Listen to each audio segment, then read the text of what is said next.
출애굽기 17장 우리 11절부터 15절까지 말씀인데, 출애굽기 17장 11절로 15절까지 출애굽기 17장 제 성경은 109쪽이네요. 출애굽기 17장 11절로 15절까지 우리 교독하겠습니다. 네, 교독하면 다 찾은 줄 알고. 모세가 손을 들면 이스라엘이 이기고 손을 내면 아말렉이 이기더니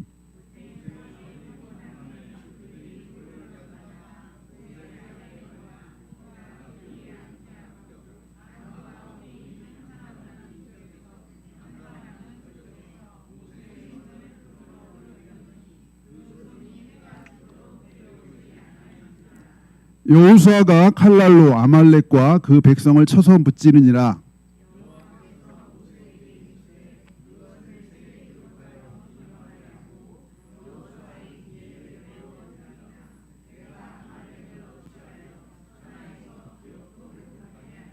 다 같이 모세가 제단을 쌓고 그 이름을 여호와 니시라 하고. 아멘. 우리 뜨거운 박수로 우리 격려해 주시고 이렇게 귀한 시간 듣겠습니다.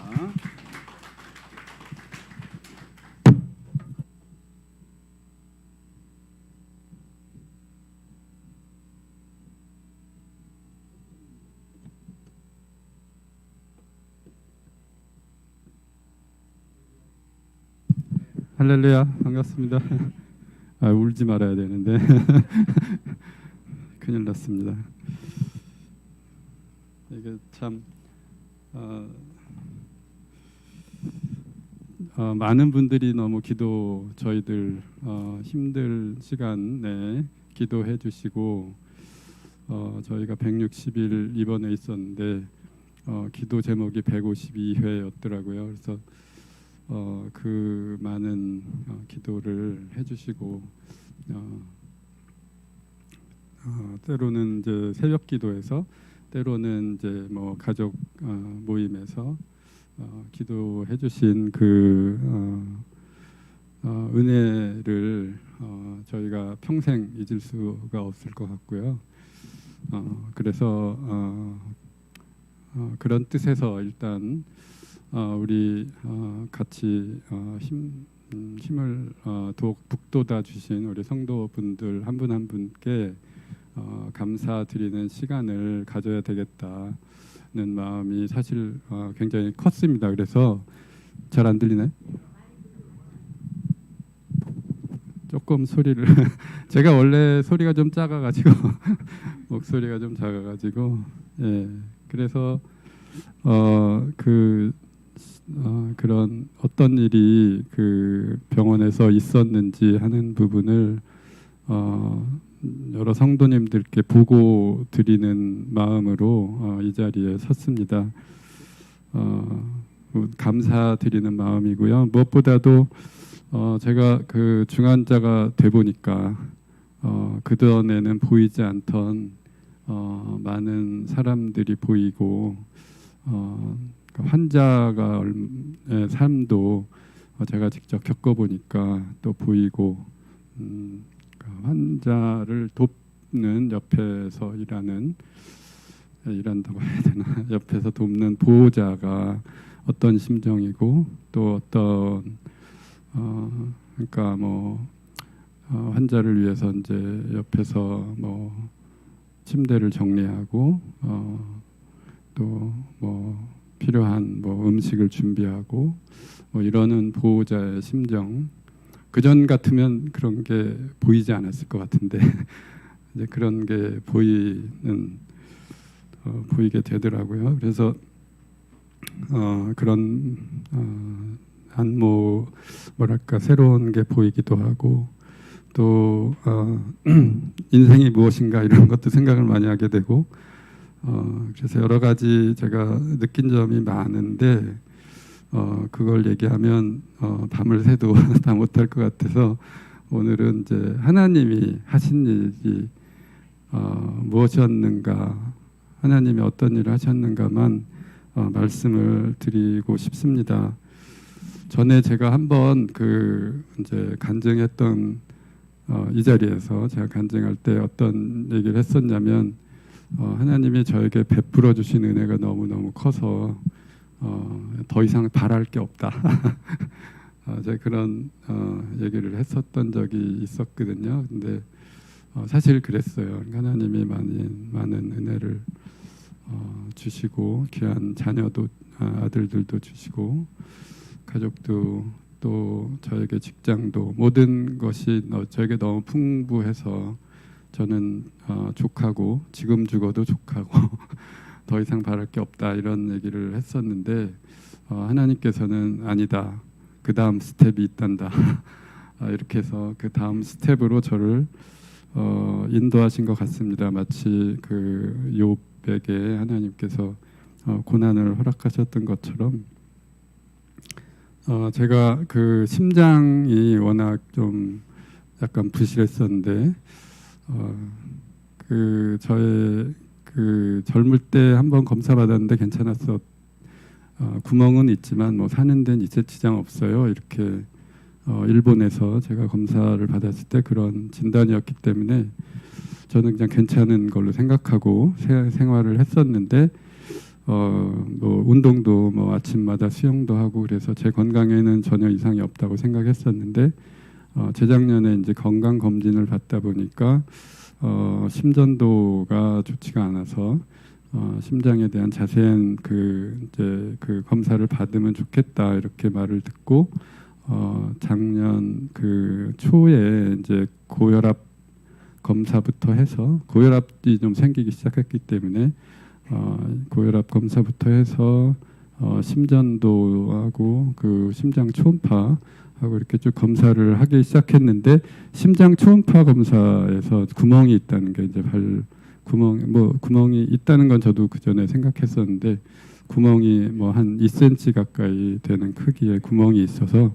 피가 새고 있다는 거예요. 그래서 지금은 괜찮아 보여도 이게 앞으로 나이가 들면 어느 순간에 이제 그 구멍과 또 판막도 정상이 아니기 때문에 그대로 두면 나중에 호흡도 어려워질 겁니다. 그래서 나 한 살이라도 젊을 때 그 수술을 받는 게 좋겠다고 이렇게 권유를 받았어요. 근데 아닌 밤중에 홍두깨라고 갑자기 수술을 받으라고 그것도 심장 수술, 가슴을 열어야 되는 수술 받아야 된다고 하니까 너무 하기가 싫어가지고 안 받으면 안 될까 여러 가지 좀 백방으로 알아보기도 하고 뭐 그랬었는데 점점 시간이 지나면서 그래도 최선은 받는 게 좋겠다. 지금 젊을 때 받는 게 좋겠다. 이렇게 생각하게 됐습니다. 그래가지고 그때 이제 물어봤더니 얼마나 걸리나요? 그랬더니 2주면 됩니다. 이렇게 말씀하셔갖고 제가 그러면 2주 뭐 가벼운 마음으로 그러면 이제 여름방학 때 이제 저희가 그러니까 여름옷만 챙겨갔어요. 여름옷만 간단하게 그래갖고 2주간 좀 쉬다가 병원에서 쉬다 오겠습니다. 이렇게 하고 그 대신 제가 기도 부탁했던 게 아프지 않게 기도해 주세요. 이제 가슴 수술을 해야 되니까 이제 많이 아플 거 아니에요. 그래서 아프지 않게 기도해 주세요. 이렇게 부탁드리고 들어갔는데 심장 수술은 잘 되었습니다. 그렇지만 이상하게 그 다음 날부터 몸의 컨디션이 심장 수술한 다음 뭐 심장 수술한 다음이니까 당연히 안 좋겠죠.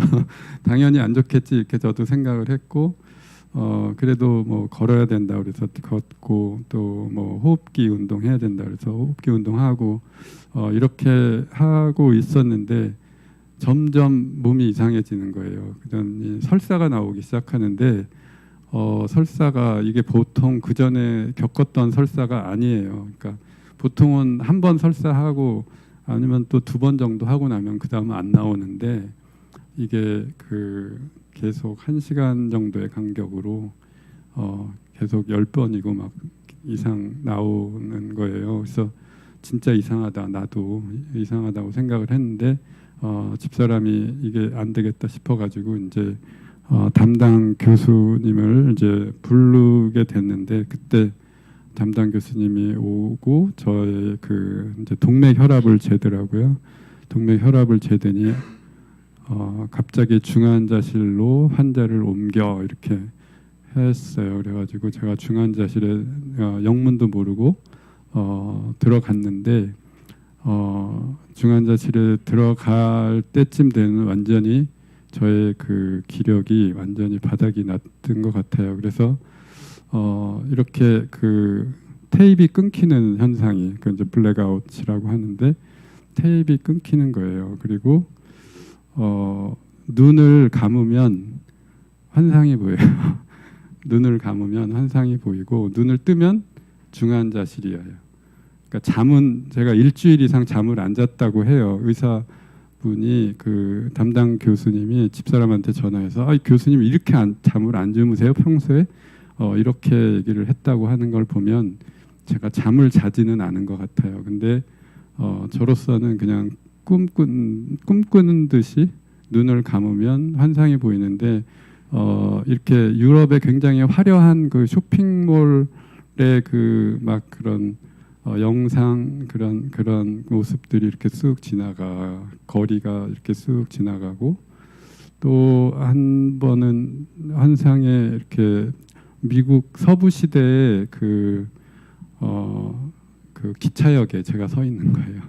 기차역에 서 있고 사람들이 막 기차를 기다리고 그런데 저도 같이 이렇게 서 있다가 또 눈을 뜨니까 그냥 바로 중환자실이고 그리고 또 눈을 감으면 그 다음에는 이제 깊은 바다에 심연을 이렇게 흘러가는 듯한 이런 거기에 제가 이렇게 그냥 같이 떠다니는 거예요.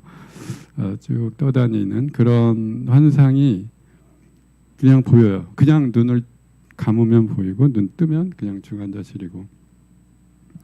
그래서 이게 지금 내가 어떤 상태인가 하는 게 약간 감이 오더라고요. 그래서 제가 이렇게 감히 얘기하는데 예행 연습을 한 것 같습니다. 예행 연습 죽을 때 어떻게 죽는지 예행 연습을 사실 2번 한 건데 어쨌든 그 이제 의식이 왔다 갔다 하면서 일어나는 그 상황에 제가 놓여 있었고 그 상황에서도 제가 많은 생각을 할 수가 있더라고요. 많은 생각을 할 수 있었는데 뭐 그 얘기는 나중에 더 드릴 기회가 있으면 하겠습니다.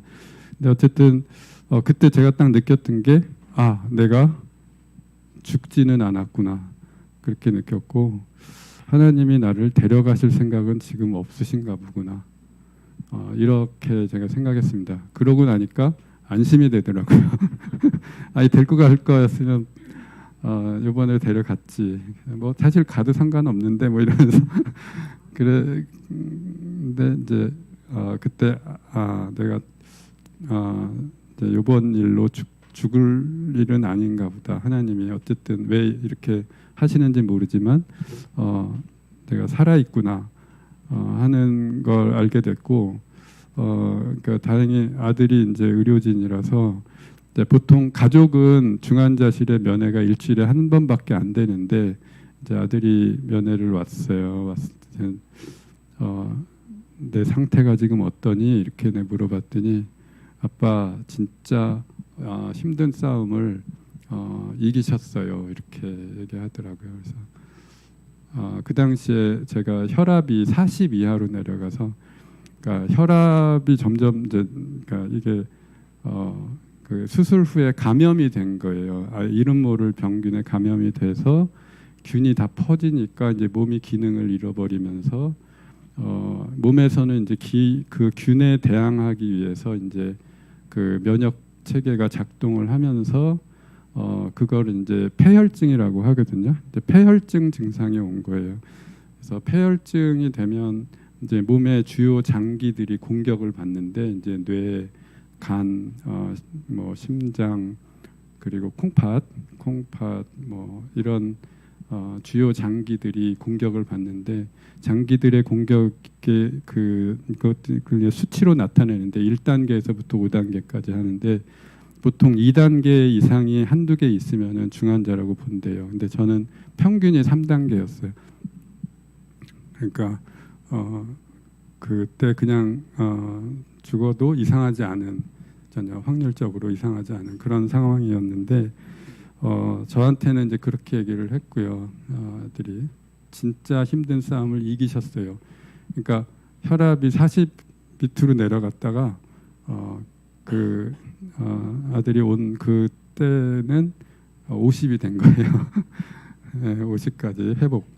그래서 진짜 힘든 싸움 이기셨다고 그랬고, 그러면 지금 제일 중요한 게 뭐니? 그랬더니 지금은 염증 수치가 너무 높아서 염증 수치가 390이에요. 이런데 보통 염증 수치 390이라는 수치가 없습니다. 보통은 150이 넘으면 중환자입니다. 150이 넘으면 온갖 종류의 항생제를 다 때려 부어서 그 사람을 살려야 되는 그런 상황이었는데 염증이 390이니까 염증을 먼저 잡아야 된다. 그 다음 날은 염증이 다행히 내려갔더라고요. 그래서 그 다음 날은 또 지금 내한테 중요한 게 뭐니? 네, 그럼 지금은 아빠 백혈구가 너무 떨어져서 면역이 완전히 바닥이에요. 백혈구가 올라가야 돼요.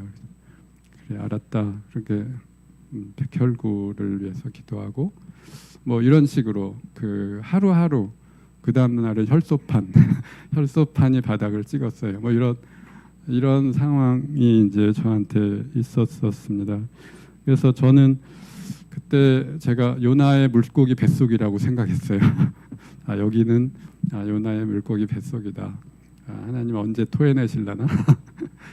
예, 그렇게 죽지는 않았으니까 그렇게 생각을 하고, 근데 이제 그렇게 아프거나 고통스럽지는 않았어요. 그 시간이 그냥 저는 이렇게 뭐 여러 가지 생각도 하고 뭐 견딜만 했어요.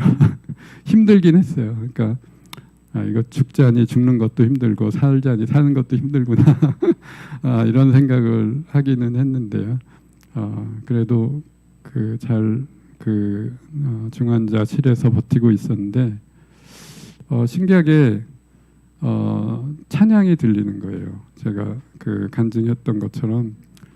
근데 목소리가 이 박종호 장로님. 박정호 장로님을 제가 좋아하기도 하지만 그 굵은 톤의 그 찬양이 제게 점점 이렇게 크게 들리는 거예요. 근데 찬양은 처음부터 들렸던 건 아니고요. 처음에는 임종 예배를 드리는 줄 알았어요. 뭐 웅성웅성 하더니 이렇게 목사님 말씀 소리도 들리고 그리고 같이 모여서 기도하는 소리도 들리고 찬양하는 소리가 들리는데 임종 예배를 드리는 줄 알았어요. 저는. 그래서 제게 찾아왔던 간호사한테 물어봤어요. 오늘 여기 중환자실 어딘가에서 임종 예배가 있었죠? 그랬어요. 그랬더니 그런 일은 없다는 거예요. 그러니까 코로나 이후에 이제 중환자실이 완전히 바뀌어가지고 사람이 못 들어가고 가족도 일주일에 한 번밖에 못 들어가는데 임종 예배를 드릴 리가 없죠. 근데 예배 소리가 굉장히 크게 저한테 들렸어요. 예배를 드리는구나. 그랬는데 그때부터 계속 박종호 장로님 찬양이 제 귀를 떠나지 않았어요. 이거는 정말 저도 신기했어요. 이게 찬양의 내용도 저에게 큰 힘이 됐지만 찬양이 있다는 것 자체가 저에게 큰 힘이 됐는데 하도 신기해서 중환자실에서 나와서 일반 병실로 갔는데 들리는 거예요. 계속. 그래가지고 집사람한테 물어봤어요. 당신도 지금 이 소리 들리지? 저는 왜 그렇게 생각했냐면 병원에서 이거를 환자들 힘드니까 배경음악으로 틀어주는 줄 알았어요. 배경음악으로 이런 이거 참 병원이 좋다 이런 것도 틀어주고 그랬는데 집사람이 또 그 얘기 듣더니 깜짝 놀라는 거예요. 무슨 찬양? 그러더라고요. 그래서 그러면 나한테만 들리는 거네? 그래가지고 하도 신기해서 밖으로 나가봤어요. 엘리베이터를 타도 들리더라고요. 그런데 병원에서 아예 밖으로 병원에서 나와도 들리고 안에 들어가도 들리고. 그러니까 이게 나한테 그냥 이렇게 들리는 찬양이구나 하는 걸 그때 알면서 너무너무 감사한 생각이 들었던 게 가장 힘들 때, 힘들면 더 크게 들리고요. 많이 아플 때 더 크게 들리고 덜 아프면 작게 들리고 근데 하나님이 나와 함께 하신다는 것을 이렇게 보여주셨다는 게 너무 감사한 생각이 들었어요. 그러니까 하나님의 그 말씀이 내가 세상 끝날까지 너와 함께 하리라 이 약속을 우리는 이제 종종 그런 걸 잊어버리는 것 같아요. 하나님이 이렇게 약속해 주셨어도 그거는 뭐 성경에 있는 말씀이고 살다가 힘들면 하나님 어디 갔지 안 보이지도 않고 뭐 하시지 이렇게 생각하는 것 같아요. 근데 저도 많이 그랬던 것 같고요. 근데 그때 그걸 알았어요. 하나님은 약속을 지키고 계시다. 그게 저한테 가장 큰 힘이 되었고요. 그리고 그때부터 매일 새벽마다 기도하는 소리가 들리는 거예요. 그래서 기도 모임 소리가 들려요. 그래서 새벽마다. 그래서 저는 이제 어떻게 생각했냐면 교회에 신우회가 있어가지고 병원에 신우회가 있어가지고 그 신우회에서 새벽마다 새벽 기도 모임 같은 걸 하나보다.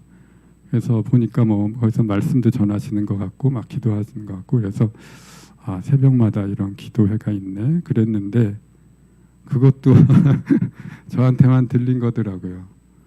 근데 신기하게 기도를 막 합심 기도를 막 하는 소리가 들리는데 기도 인도자가 있는 거예요. 기도 인도자가 기도 제목하고 막 제일 크게 기도하고 근데 그 기도 인도자의 목소리가 집사람 목소리예요.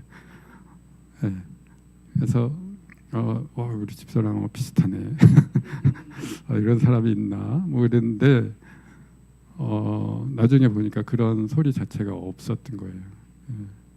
그랬는데 저에게 새벽마다 이렇게 기도 소리가 들린 게 나중에 그 중환자실에서 나와서 보니까 집사람이 기도 제목을 보내고 있었던 거예요. 모든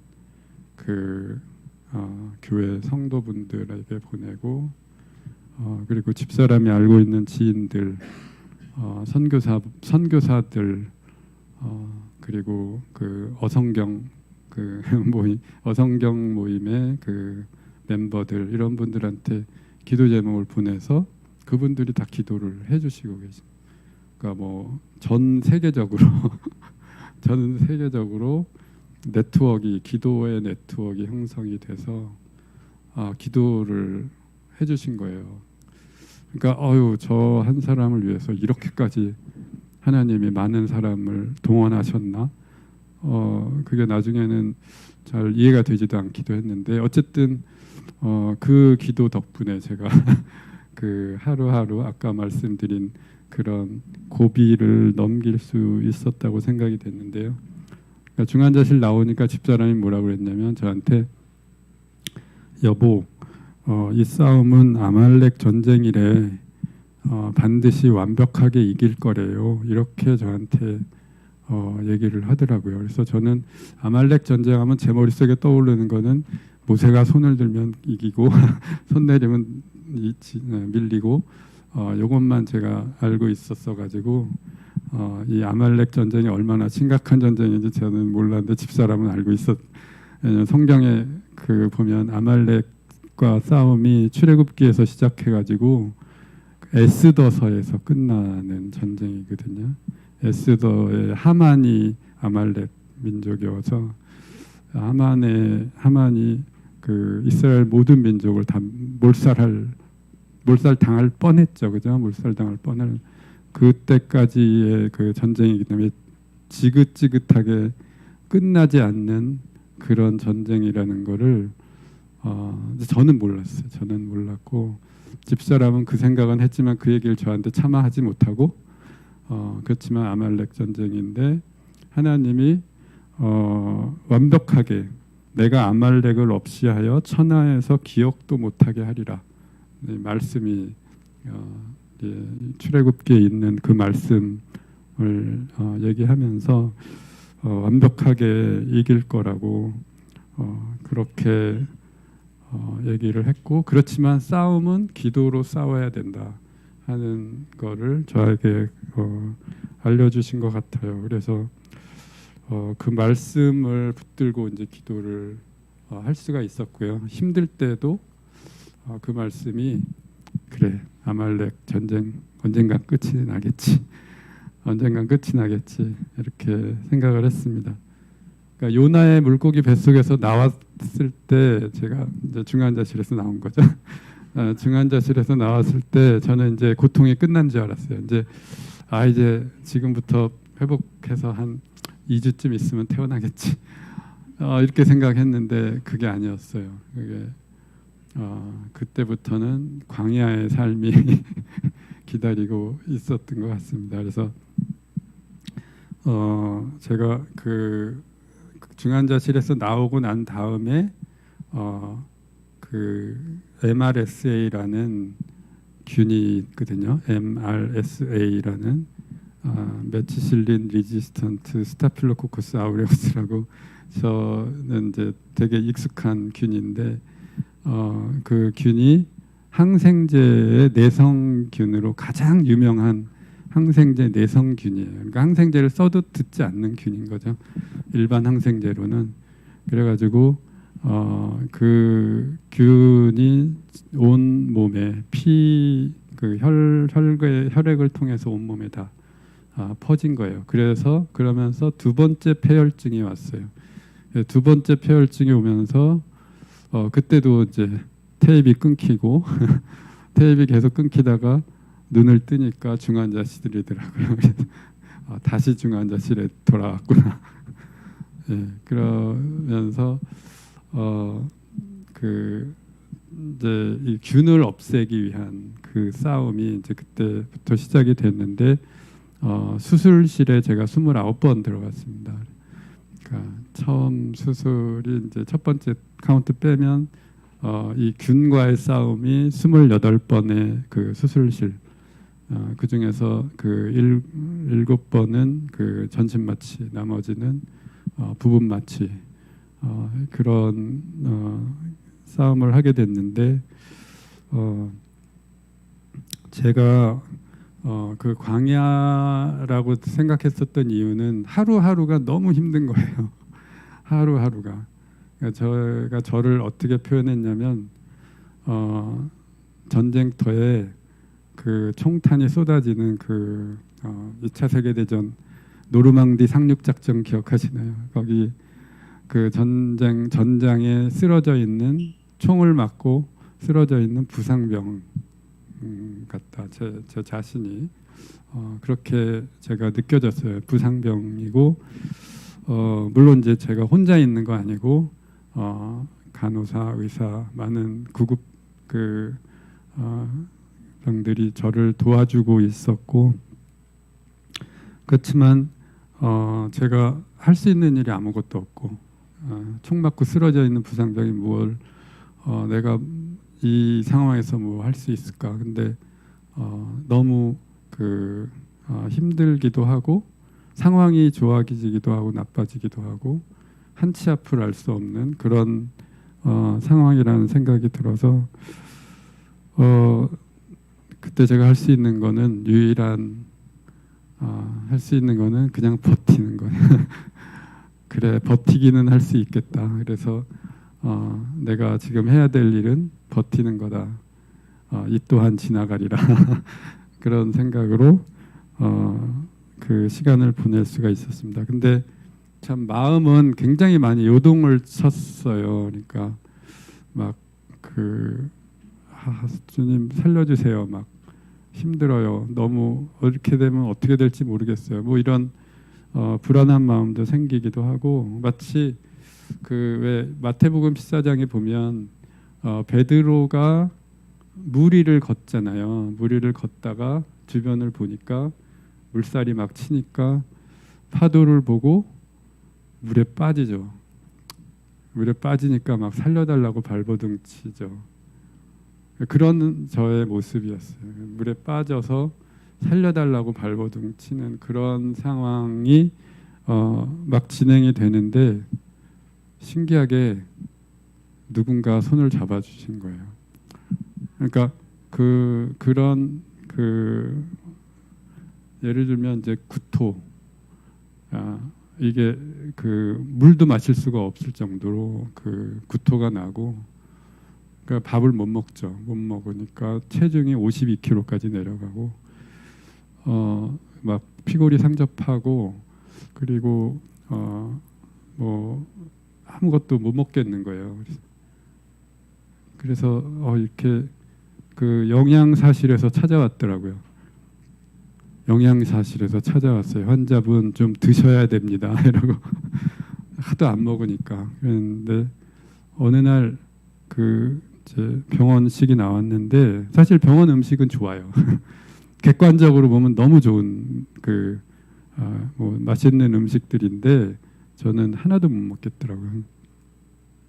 이렇게 딱 만져봤는데 딱딱한 호일에 쌓인 딱딱한 뭐가 만져지는 거예요. 이게 딱 그거 보면서 직감적으로 제가 이건 먹을 수 있을 것 같아.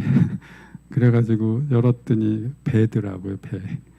배를 얼마나 맛있게 먹었는지 모르겠어요. 목이 말라가지고 그때부터 조금씩 죽이라도 조금씩 먹게 됐고 이제 그런 식이에요. 그러니까 제가 헤어나올 수 없을 것 같았는데 어느덧 보면 물 위를 걷고 있는 거예요. 어느덧 보면 주님이 붙잡고 계시구나. 그렇게 생각이 됐고 그런 광야 같은 생활을 감사하게도 하루하루 불기둥이 있었고 구름 기둥이 있어서 그냥 하루하루 버틸 수 있었다 말씀드리고 싶고요. 그게 제가 사실 이제 수술이 29번이라 했잖아요. 하도 많아가지고 제가 7번째 수술을 하고 나서 7번째 수술을 하게 됐을 때 좀 투덜거렸어요. 하나님, 이게 더 이상 안 하면 안 될까요? 이제 그만하면 안 될까요? 근데 아무 대답이 없으신 거예요. 집사람한테 이거 내일이 수술인데 안 하면 안 될까? 안 된다는 거 알면서도 하나님 뭐라고 그러셔? 집사람이 그러더라고요. 그래서 아무 얘기 안 하시는데 그랬더니 집사람이 기도해 보겠다고 그러더니 갔다가 와서 뭐라고 그러냐면 군사가 전쟁터에 나가지 않으면 나는 누구랑 같이 싸우느냐 이렇게 얘기를 하셨다는 거예요. 그래서 그때 알았어요. 이게 하나님이 내가 아프고 힘든데 뒷짐지고 멀리서 바라만 보고 계신 게 아니구나. 하나님이 지금 이 싸움터에 가장 앞서서 최전선에 나는 부상병이니까 그냥 쓰러져 있는 거죠. 제가 뭘 싸우겠어요. 근데 그냥 버티는 거고 하나님이 싸워주시고 계시구나. 네, 그렇게 그러니까 그렇지만 그 자리에 내가 있어야 되는구나. 네, 수술실에 있어야 되는 거예요. 제가 그걸 알게 되고 하나님 앞에 나 펑펑 울고 그래요, 알았어요. 내가 수술실에는 가서 버티겠습니다. 몇 번이고 버티겠습니다. 이렇게 했고요. 그게 저한테 굉장히 큰 믿음이 되기 시작했어요. 힘들 때 아무도 나 혼자 힘든 것 같은데 그건 아니고 하나님이 나 대신 싸우고 계신 거예요. 지금 이 순간에 그거를 알게 됐고요. 그래서 어느 날 이제 다른 얘기입니다. 어느 날 담당 교수님이 오시더니 저한테 뼈가 안 붙었다는 거예요. 가슴에 뼈 이렇게 자르고 해서 다시 봉합을 했는데 뼈가 안 붙었을 뿐만 아니라 그 균이 뼈까지 전이가 다 됐다는 거예요. 그래서 다시 열고 수술을 해야 된다. 그러고 다 긁어내고 철판을 붙일 겁니다. 이러시더라고요. 그래서 철판을 한 3개 붙였었어요. 그랬는데 철판을 붙이고 나오는 그 얘기를 듣는 순간 너무 마음이 이렇게 무너지는 거예요. 내가 다시 처음부터 시작이구나 이런 생각도 들고요. 또 한 번은 추석 좀 전이었는데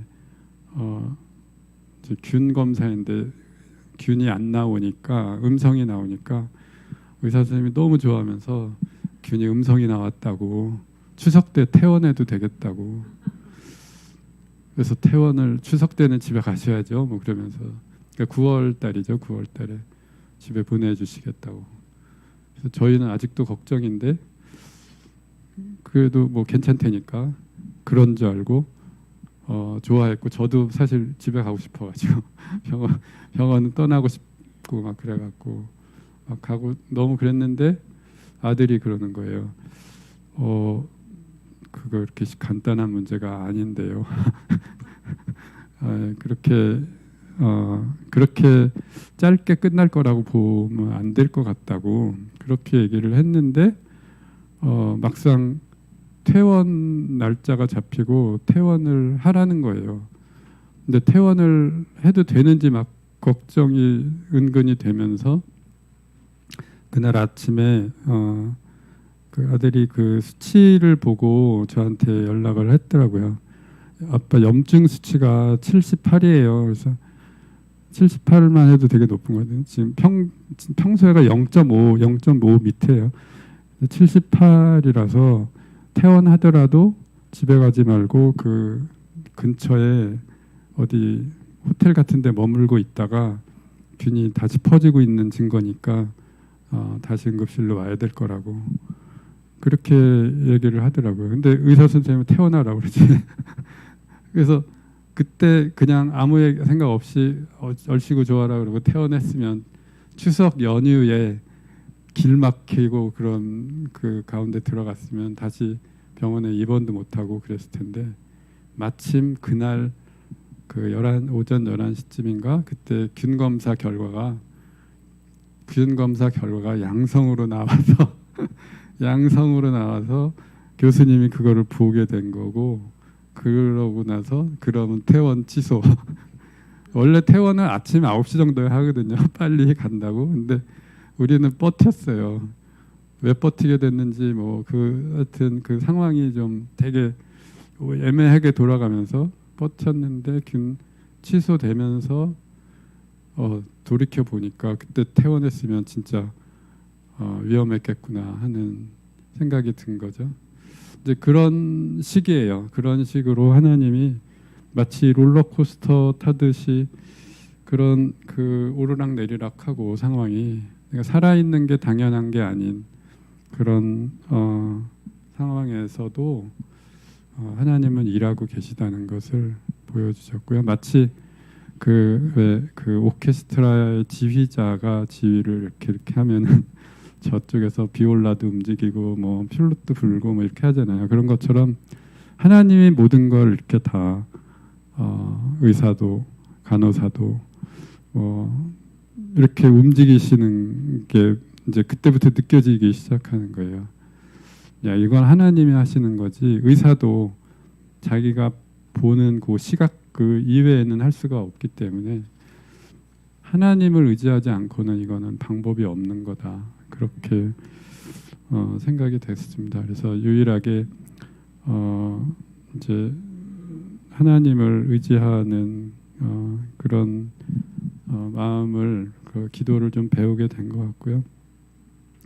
그래서 사실 이제 병원에 그 입원한 기간이 제가 거의 6개월 160일이니까 6개월 가까이 돼가는데 그 시간도 저의 삶의 일부라고 생각하고 하나님이 그 시간을 통해서 도대체 뭘 나한테 말씀하시고 싶으셨을까 하는 걸 많은 생각을 하게 됐는데요. 그거였던 것 같아요. 제가 하나님이 나는 창조자다. 내가 토기장이로서 토기를 어떻게 빚든지 그거는 나에게 주권이 있다. 그러니까 하나님이 삶의 주인이시라는 거를 저에게 가르쳐 주신 것 같아요. 내 삶의 주인이고 나는 어떤 상황이든지 무화과 나무 잎이 마르고 포도나무 열매가 없고 감람나무 열매 끝이고 논밭에 식물이 없어도 주님 한 분만으로 기뻐할 수 있을까? 만족할 수 있을까? 그게 얼마나 말은 쉽고 현실은 어려운 건지 잘 알잖아요. 그런데 그거를 매일 훈련시키셨다는 생각이 들고요. 아까 제가 박정호 장로님 찬양이라 들렸다고 그랬잖아요. 어떤 찬양이었을까요?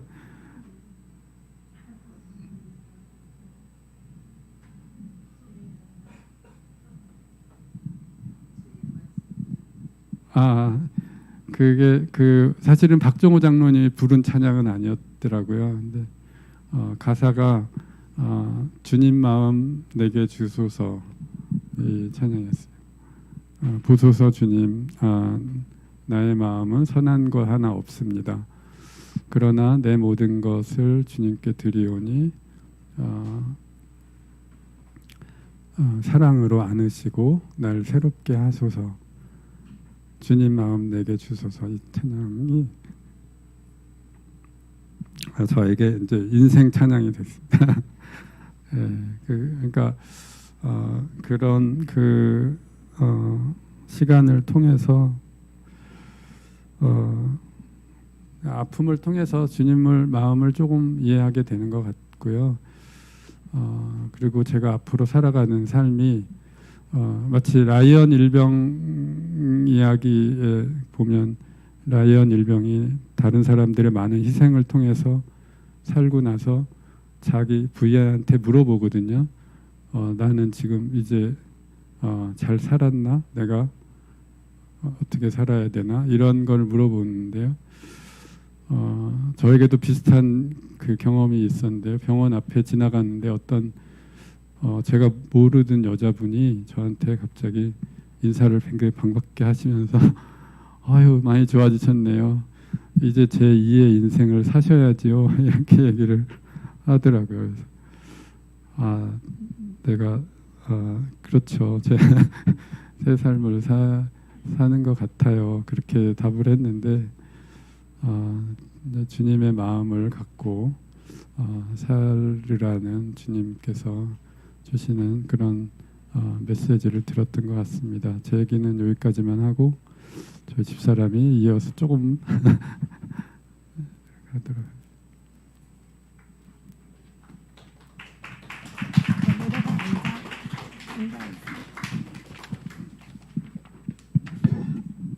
네, 바톤 터치.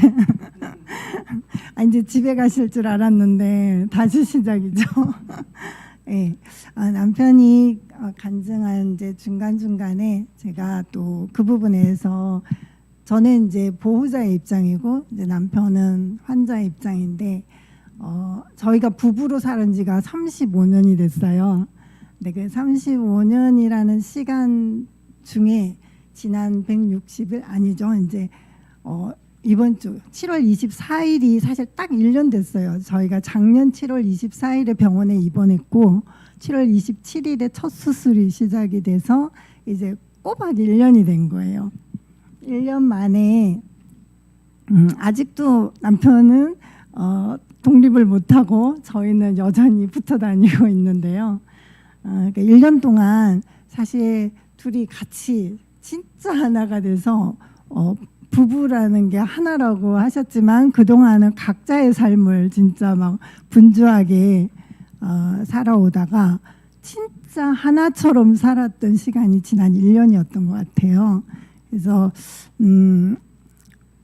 혼자서 그러니까 환자로서 싸우고 있는 그 남편의 플러스 보호자가 돼서 원팀이 된 그런 모습으로 지금 1년째 살아가고 있는데요.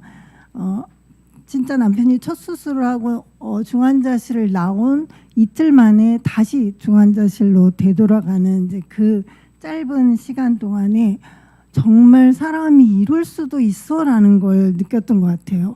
중환자실을 나와서 그날 밤에 분명히 작은 아들하고 그 병원 그 안에서 계속 걸으라고 말씀을 하셔서 거기 병동에 이제 복도를 운동을 하면서 걸었어요. 저녁을 먹고.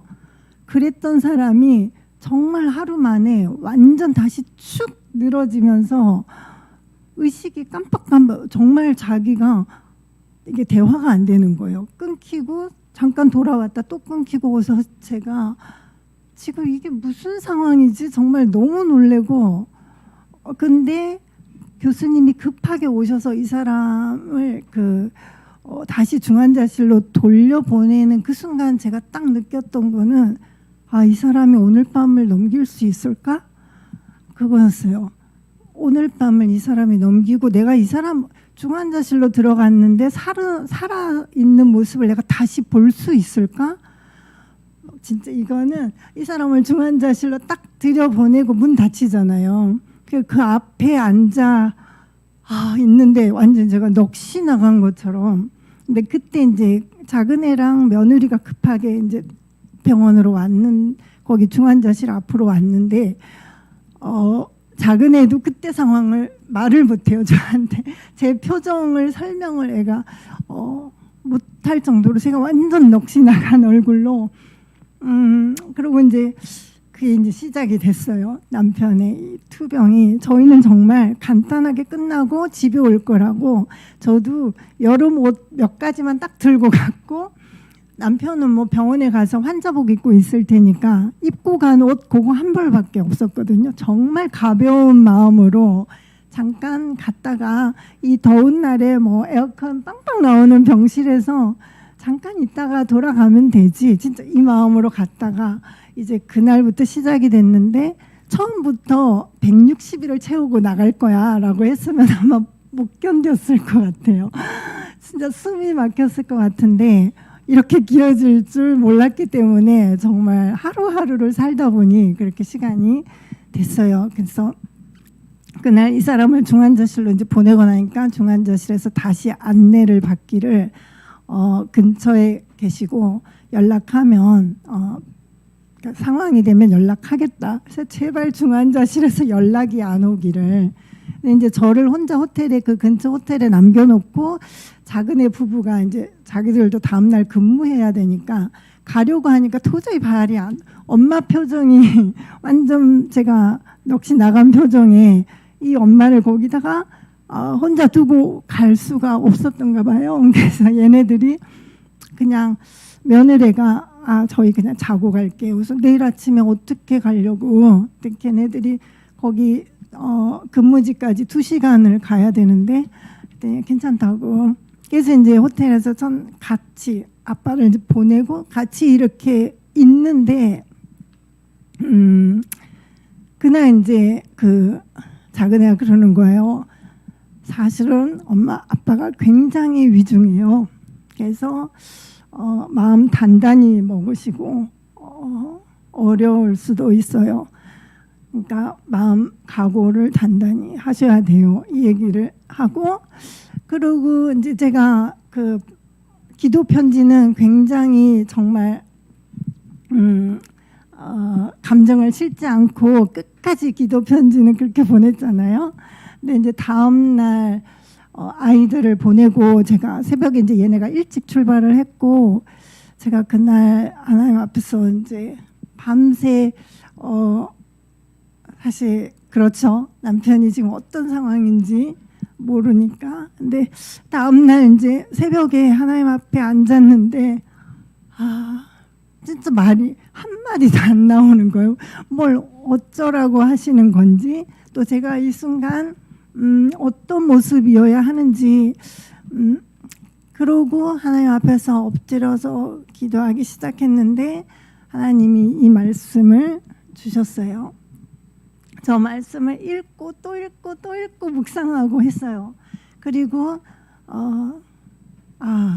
많은 기도 후원자 아론과 후를 정말 많은 아론과 후를 초청해야 하는구나. 그래서 기도 제목을 쓰고 정말 뿌렸어요. 막 진짜 제 톡에 기도를 해줄 것 같은 사람에게 당연히 기도를 해줄 것 같은 사람들에게 기도 제목을 보냈어요. 그런데 굉장히 제가 진짜 그날에 보낸 7월 30일에 보낸 기도 제목을 여러분 보시면 아시겠지만 굉장히 감정을 배제한 정말 간단한 기도 제목을 보냈어요. 왜냐하면 이 말씀대로면 하나님은 완벽하고 완전한 승리가 될 거야. 나의 승리를 기록하라 라고 하셨는데 하나님의 그 승전가에 제가 초를 칠 수가 없는 거예요. 우리 남편이 위독합니다. 우리 남편이 폐혈성시역으로 죽을지도 모릅니다. 뭐 이렇게 의사인 아들은 남편이 위중하다고 합니다. 엄마 아빠가 너무나 엄중해요. 거의 남편이 위기 상황인 것 같습니다. 이런 식의 진짜 하나님이 하시려는 일에 제가 초를 칠 수가 없어서 모든 감정을 내려놓고 딱 사실만을 기록하기 시작했습니다. 그랬더니 큰아들이 전화 와서 저한테 막 항의를 하는 거예요. 엄마 뭐냐고, 성령님이 아빠가 위독하다고 기도하라고 하시는데 왜 엄마는 계속 괜찮다고 하냐는 거예요. 그리고 저한테 계속 아빠 상태가 어떤지 정확하게 얘기를 하라는 거예요. 그래서 아니야 아빠 괜찮아 아빠 괜찮으셔. 그냥 이 고비 넘어가실 거야. 진짜 왜 이러는 거냐고 막 얘가 전화통을 붙들고 저한테 펑펑 우는 거예요. 하나님이 위독하시다는데 엄마는 정말 왜 이러냐고. 그래서 아니야 괜찮아. 하나님 말씀하셨어. 아빠 완전하게 회복하실 거야. 네, 진짜 그때에 제가 큰애도 성령님이 위독하시되 작은 애도 아빠의 바이탈 수치로는 아빠가 엄중하십니다. 위독하십니다. 엄마 마음 준비 단단히 하세요. 이렇게 두 아들이 양쪽에서 아빠의 위중한 상황을 얘기하는데 저의 싸움은 하나님의 말씀을 붙들고 내가 여기서 흔들리지 않아야 하는 거 아니야. 하나님이 괜찮다고 하셨어. 진짜야 하리야. 하나님이 괜찮다고 하셨어. 회복하실 거래. 네, 그걸로 싸움이 시작이 됐고 저 말씀을 제가 계속 묵상했습니다. 묵상했는데 영 찜찜하게 아말렉이 나오는 거예요. 그래서 제가 작년 병원 가기 전에 했던 설교들 중에 신기하게 이 아말렉에 대한 모든 그 리스트를 공부를 했어요.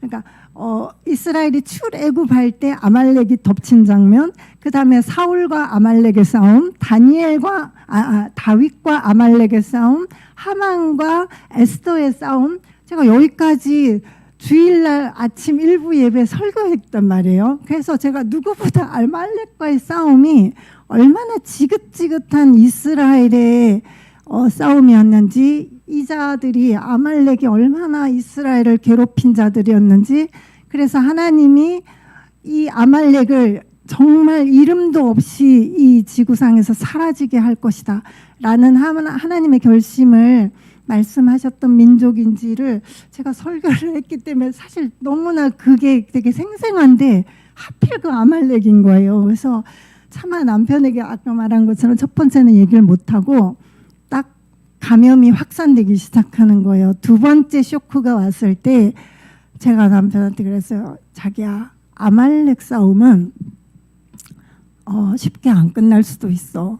그 얘기를 이제 제가 하게 됐고, 그리고 추석 즈음에 다시 이제 붙잡혔을 때도 이 아말렉 싸움이 지금 사울과의 싸움인지 다윗과의 싸움인지는 모르겠지만 아직 멀었어.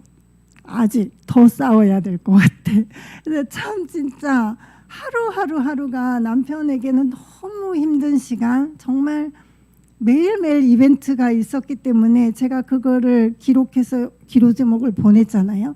그러니까 남편에게는 하루가 진짜 얼마나 고통스러운 시간인데 이거를 하나님께서 하려고 하시는 일이 우리에게 뭘 보이려고 하실까 그것을 기다리면서 굉장히 긴 싸움이 또 이게 그 의학적으로도 사실 감염은 쉽지 않다라는 이제 의사들의 소견이 있었고 간호사님들도 계속해서 그동안에 본 감염 환자들의 이야기를 저희한테 해주시니까 이게 쉽지는 않은 싸움이구나. 심지어 뼈로 골수염으로 전이가 되는 순간에 이제 지인들 중에 의사들도 있으니까 골수염으로 전이됐다는 순간 모든 분들이 몇 개월은 걸리겠는데요. 이런 분위기였어요. 그래서 참으로 저희의 마음이 그렇게 들려오는 정말 그 사실, 과학적인 사실을만 생각했으면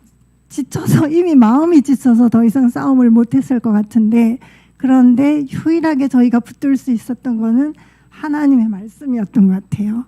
끝난다. 완벽하고 완전하게 끝날 것이다. 기록하라. 그래서 제가 매일 기록했던 거예요. 제가 이렇게까지 기도 제목을 보내본 적이 저도 사실 처음이에요. 근데 정말 그래 네가 이기나 내가 이기나 두고 보자 싶은 그런 정말 억한 심정은 아니었지만 기록하라라고 하신 하나님 이게 대체 몇 번까지 가려나 100번을 넘는구나. 처음엔 진짜 한 50분 가다가 끝날 줄 알았어요. 근데 100을 넘더니 계속 가는 거예요. 네, 그 긴 싸움에 사실 이 기록을 남긴 이유가 나중에는 참 신기했어요. 남편이 초반에 자기 상황을 전혀 모르더라고요. 너무 신기했어요. 중환자실에서 나왔는데 자기가 그동안 어떤 증상이었는지를 물어보기도 하고 그리고 이제 간간히 이 사람이 아까 박정호 장로님 찬양도 얘기했지만 제가 그 순간에도 진짜 제가 진짜 병원에서 엄청 울고 다녔어요. 제가 뿌린 눈물이 그래서 병원에 계신 분들이 늘상 제가 이렇게 항상 뻘겋게 울고 있는 얼굴들을 많이들 보셔가지고 나중에 진짜 에피소드도 있었는데요. 하도 제가 그렇게 이제 울 일들이 많았는데 남편이 중환자실에서 혼자 있지 않았고 혼자 싸우지 않았다는 것을 저한테 알게 하신 게 장로님의 찬양이었고 주님이 임재하셨었구나 라는 거였고 그 다음에 남편이 어느 날 또 그 얘기를 저한테 해주는 거예요. 어떤 여자가 새벽마다 기도를 인도하는데 새벽마다 기도회가 있는데 딱 그 여자 목소리가 당신 목소리야 이러는 거예요.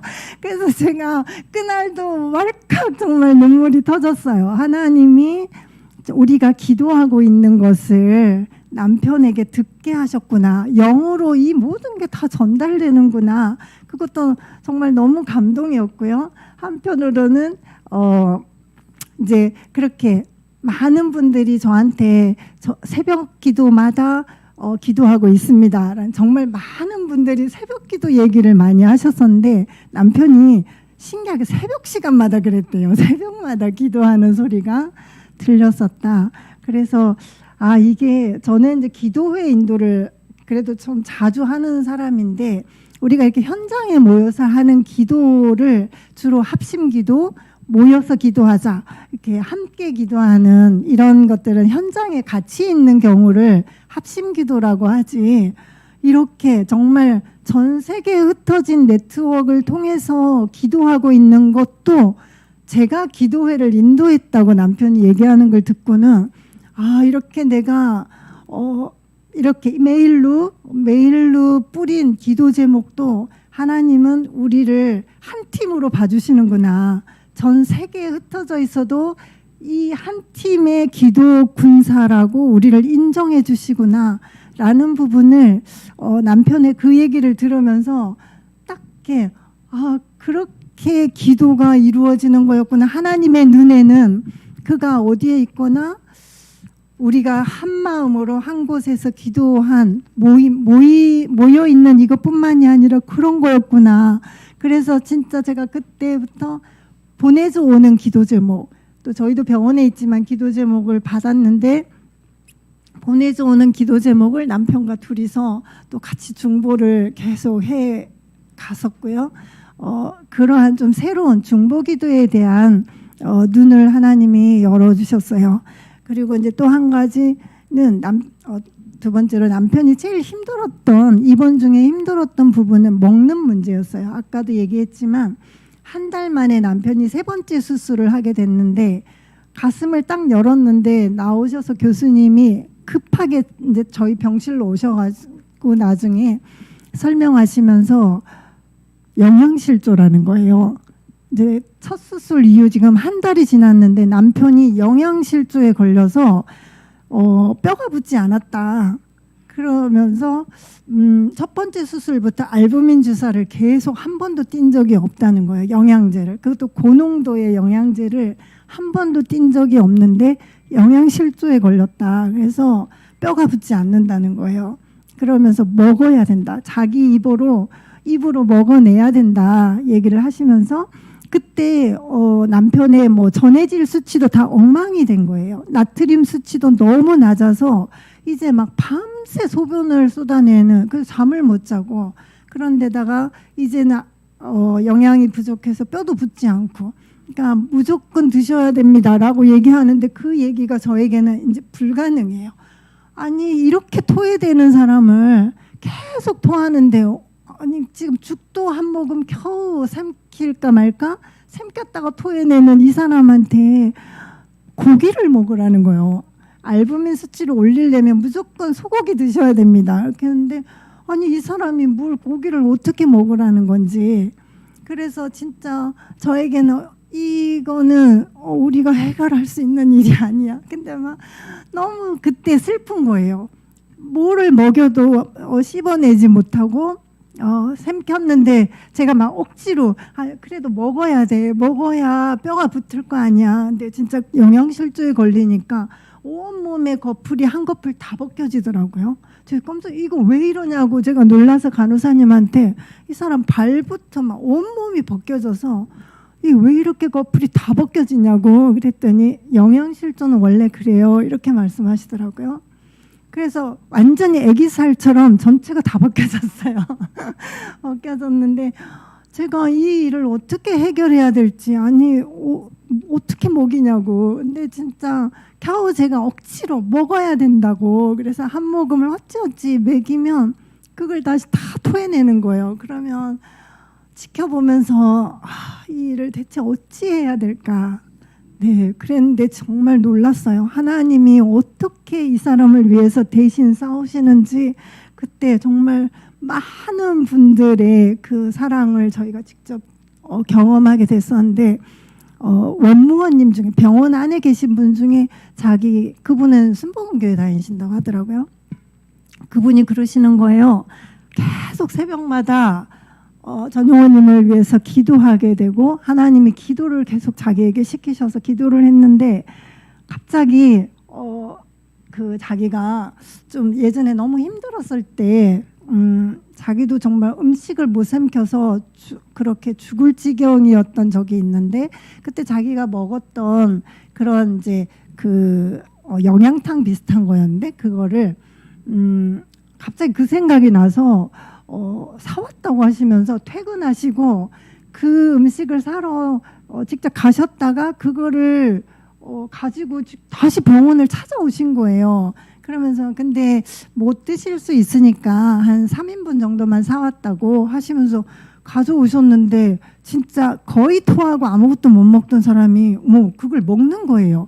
그리고 1인분을 다 먹어 치우는 거예요. 저는 남기면 제가 먹으려고 이제 항상 이 사람이 남기면 그 뒤처리는 제가 했는데 하나도 안 남기고 이건 넘어가네 그러면서 국물을 마시고 다 먹는 거예요. 어머 그랬는데 진짜 그날부터 시작해서 각종 까마귀가 날라오는 까마귀가 물거오는 음식들이 막 병원으로 오는 거예요. 그러면서 뭐 네. 어떤 분은 뭐 자기가 그 병원에 계신 분이었는데 점심 식사를 하러 나갔다가 거기서 이게 너무 맛있어가지고 싸들고 왔다면서 무슨 피자, 뭐 스파게티, 저희가 병원에서 구경도 할 수 없는, 근데 그 피자는 평소에도 저희가 먹어본 적이 없는 무슨 엄청 이렇게 신기한 뭐 애플 피자였는데 너무 맛있는 거예요. 남편이 너무 맛있대요, 세상에나. 그래가지고 피자를 먹어? 근데 아니 아무것도 못 생기던 사람이 갑자기 피자도 먹고 뭐 스파게티도 먹고, 어느 분이 또 어떤 분께서 자기 아내가 힘들었을 때 음식을 못 생길 때 그때 이 집에 그 무슨 그 물김치를 먹고 밥을 먹었다면서, 정말 물김치를 팩으로, 그러니까 저희 병원에 아무 도구가 없잖아요. 그거를 본인들이 사셔서 소분해가지고 뭐 나박김치, 그다음 뭐 열무김치, 갓김치, 뭐 이런 식으로 물김치들을 이렇게 막 싸고, 그다음에 이거는 선교사님 간식이에요 그러면서 또 제 간식거리까지 챙겨서 정말 박스로 해서 이거를 이렇게 던지면 안 되니까 퀵으로 정말 얌전히 해서 갖고 오셨어요. 보내셨더라고요. 그래서 이렇게 귀찮은 일들 안 하셔도 되는데 했는데, 어머 웬걸요? 물김치? 근데 남편이 그날 밥을 2공기를 먹는 거야. 내가 막 너무 걱정이 돼서, 자기야 이러다가 배탈 나도 안 돼. 그랬더니 아니 조금만 더 먹을게. 그러면서 막 먹는 거예요. 그러더니 진짜 저희의 추억의 음식이 정말 날라왔어요. 무슨 야끼소바가 날아온 거예요. 네, 진짜 사랑하는 그 친구 집사님 댁에서 정말 야끼소바에 한 끼 식사를 무슨 그 굴비에다가 정말 조그만 너무나 예쁜 용기에 싸서 보냈는데, 어머 그날도 남편이 야끼소바를 다 먹어치웠어요. 그렇게 진짜 시작된 이 까마귀들의 하나님이 열왕기상 17장 4절에 보면 하나님께서 까마귀에게 명령하사 이렇게 돼 있거든요. 근데 진짜 까마귀가 그 음식을 막 날라오는데, 이분들이 하나하나 정말 갖고 오시는 음식마다 남편이 다 맛있대요. 다 맛있다고.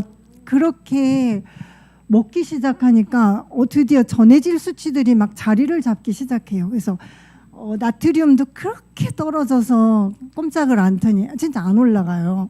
주사를 그렇게 맞고 심지어는 이 사람이 삼키지를 못하니까 아예 혈관으로 나트륨을 주사로 투입을 해도 나트륨 수치가 안 올라가요. 너무 신기하더라고요.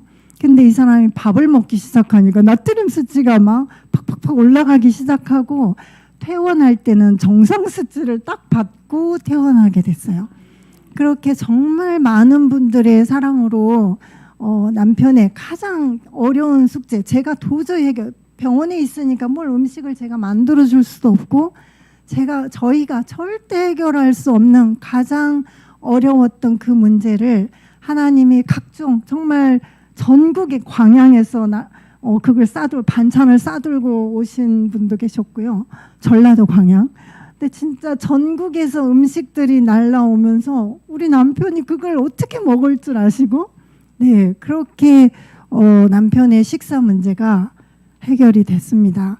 그리고도 정말 너무 많은 사랑을 저희가 이제는 진짜 우리 평생 앞으로 살아남은 날 동안 이걸 다 갚을 수 없을 거라고 생각할 정도의 많은 사랑을 다들 보내주셨는데, 실제로 못 가보니까 맛있는 거 사서 드세요라고 돈을 진짜 보내주신 분도 계셨고요.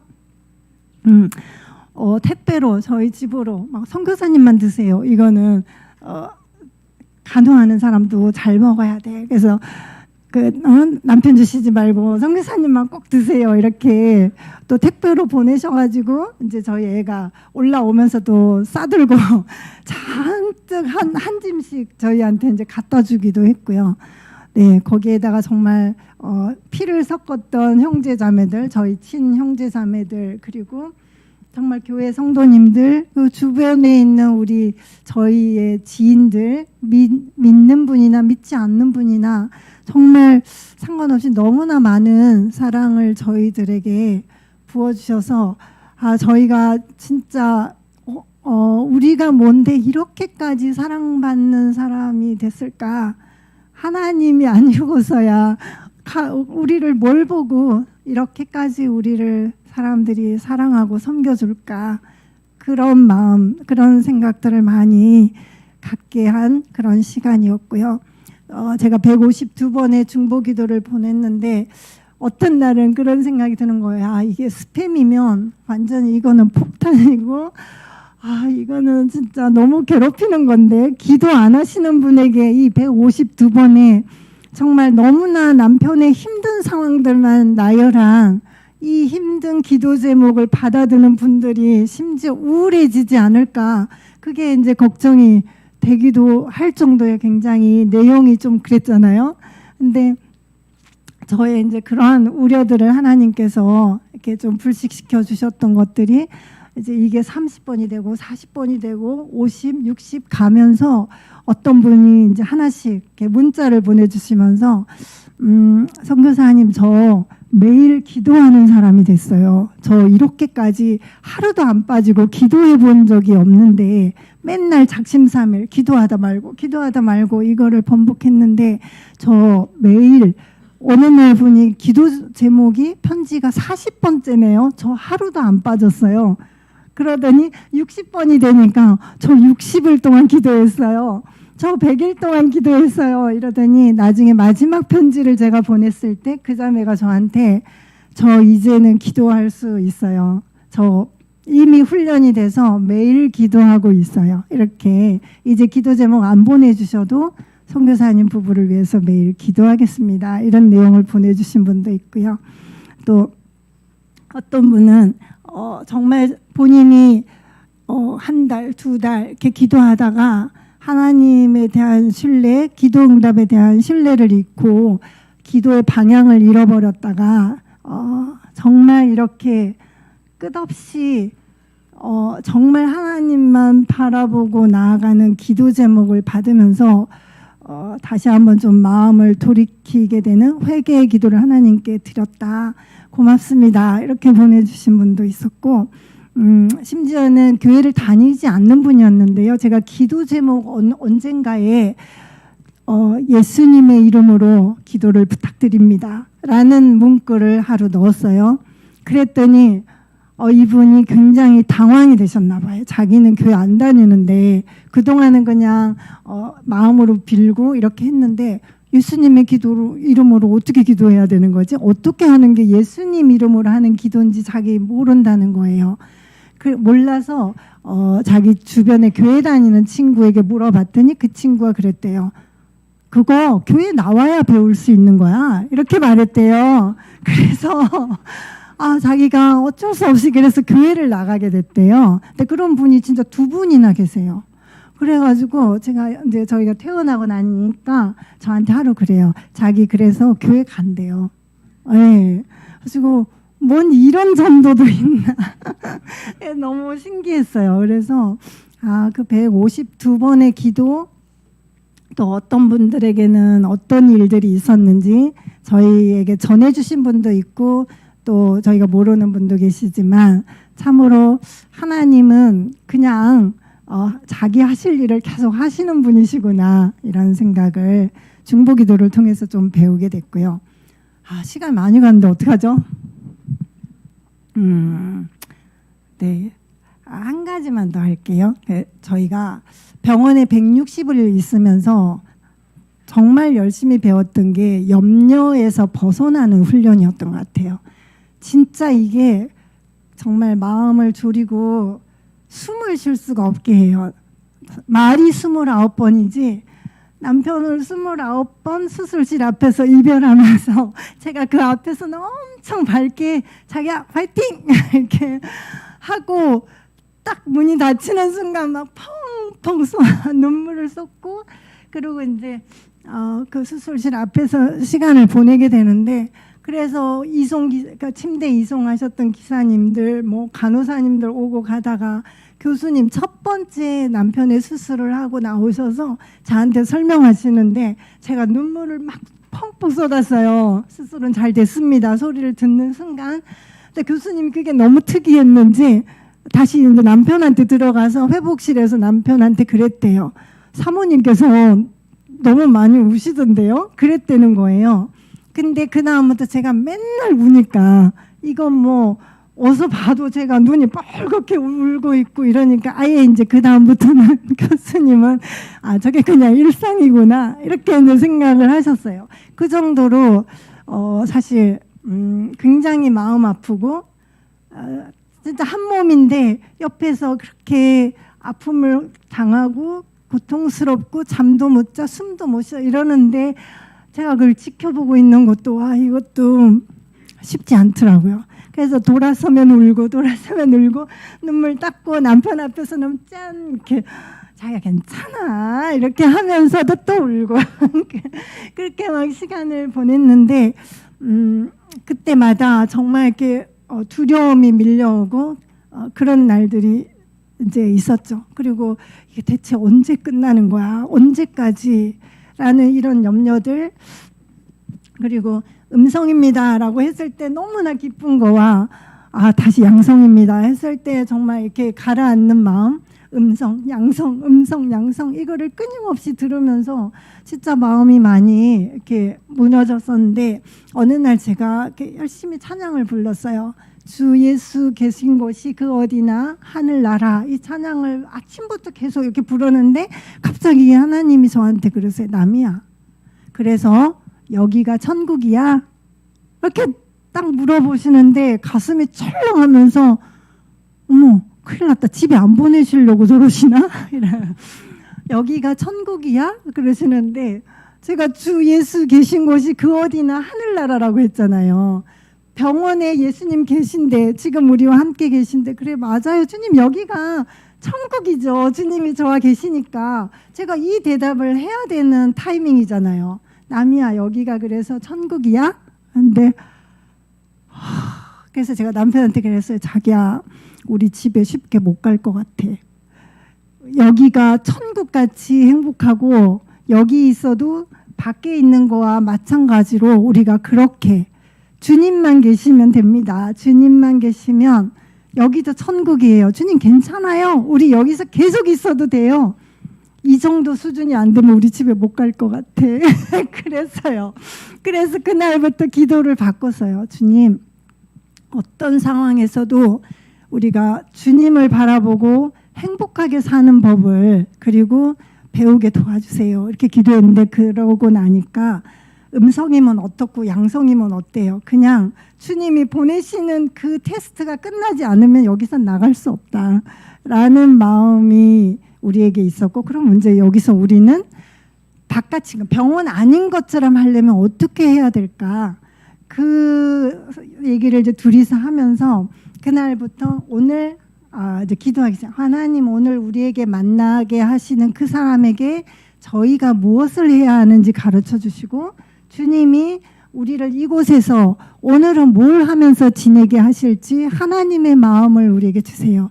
이렇게 기도하면서 사실 그때부터 조금씩 저희가 그 병원 안에 간호사님들, PA 간호사님들, 전공의들 또 교수님 뭐 이렇게 한 사람 한 사람과의 관계가 좀 달라지기 시작했던 것 같아요. 그리고 이제 미화원님들, 원무원님들 그래서 진짜 만나면 막 밝게 인사하고 같이 이제 얘기도 하고 이렇게 하면서 사실 염려가 안 생기진 않아요. 그래도 염려가 오긴 하는데 그렇지만 주님이 여기 계시죠. 이것 때문에 걱정 때문에 우리가 내려앉지 말라는 얘기이신 거죠. 라는 것들. 그래서 하나님 앞에 계속 주님을 바라보면서 오직 예수님께 집중하는 것에 대한 훈련을 하게 해주셨던 것 같아요. 네, 그 부분이 참 이렇게 귀한 시간이었던 것 같고 나중에는 정말 남편과 제가 양성, 음성 뭐가 나오든 어때? 하나님이 가게 하실 때 가겠지. 그래서 진짜 저희가 좀 홀가분해지면서 그런 균 검사의 결과들을 더 이상 연연해하지 않는 염려를 내려놓는 거에 대한 그걸 하나님이 얼마나 기뻐하시는지 염려하지 않고 주님을 바라보는 거, 그것에 대해서 하나님께서 좀 훈련해 주셨던 시간이었어요. 제가 병원 안에서 너무 많이 울어가지고 늘상 울고 다니고, 남편도 울고 저도 울고, 저희 방문을 열면 저희는 기도하다 보면 계속 울잖아요. 그러니까 막 들어오면 맨날 둘이 울고 있으니까 나중에는 간호사님이 저를 따로 불러내서 원하시면 협진을 요청해 드리겠습니다. 그래서 뭐요? 어느 과요? 그랬더니 정신과에 예. 두 분이 다 우울증이 오신 것 같은데, 그리고 보호자님 이해합니다. 이 상황 정말 전용호님 이렇게 심각하게 29번의 수술이었으니까요. 그게 협진을 요청해 주겠다고 한 게 아마 한 10번 정도 수술이 지났을 때였던 것 같아요. 이렇게 심각한 상황을 계속 겪으면서 우울증이 안 오는 것도 이상하죠. 그러면서 협진 요청하겠다고. 그래서 아니에요. 저희 그런 거 전혀 아니에요. 너무 좋아요. 너무 감사하고, 모든 게 감사하고, 우리는 사실 크리스천이다. 그래서 예수님께 기도하면 정말 주님이 우리를 위로해 주시고 하나님이 우리와 함께 계시다는 사인을 우리에게 주시기 때문에, 우리는 그것 때문에 혼자가 아니라는 그 감격에 눈물이 안 날 수가 없다. 간호사님 교회 안 다니시죠? 제가 했더니 네, 저 몰라요. 그래서 그런 거예요. 크리스찬들은 잘 울어요. 원래 그래요. 네. 그랬어요. 그런 에피소드가 있었을 정도로 많이 울었고, 지금도 그래서 눈물이 멎질 않아서 요즘도 많이 울어요. 많이 울고, 주님 생각하면 이렇게 좋을 수가 없습니다. 네. 마지막 고난의 순간을, 사실 저희가 가장 많이 들었던 질문이 병원에 있을 때, 선교사님에게 왜 이런 일이 생겨요? 왜 선교사님 같이 사시는 분이 무슨 우리가 어떻게 사는데, 이렇게 좀 그 얘기 들을 때 좀 민망하고 창피하긴 했는데, 그렇게 물어보시는 분들이 굉장히 많았는데, 저희는 그 부분에 대한 부분은 저희에게 지식이 있었어요. 고난은 누구나 당할 수 있는데 고난을 우리가 선택할 수는 없어요. 그러나 우리가 선택할 수 있는 게 있는데, 고난을 어떻게 넘어갈 것인가 라는 부분은 우리가 선택할 수 있는 문제라고 생각을 해요. 그래서 고난을 당했을 때 투덜대고 우울하고 슬퍼하고 괴로워할 수 있지만, 그냥 우리는 주님과 함께 넘어가기로, 그래서 주님 앞에 내려놓고 또 문제를 올려드리고, 그렇게 주님과 함께 넘어가기로 하는, 그걸 선택한다면 사실 그 시간, 고난의 시간은 바로 하나님을 정면에서 만날 수 있는 그런 놀라운 시간이 될 것이라는 거, 그것만큼은 이번 고난을 지나면서도 저희에게 강하게 가르쳐 주신 부분인 것 같습니다. 네, 감사합니다.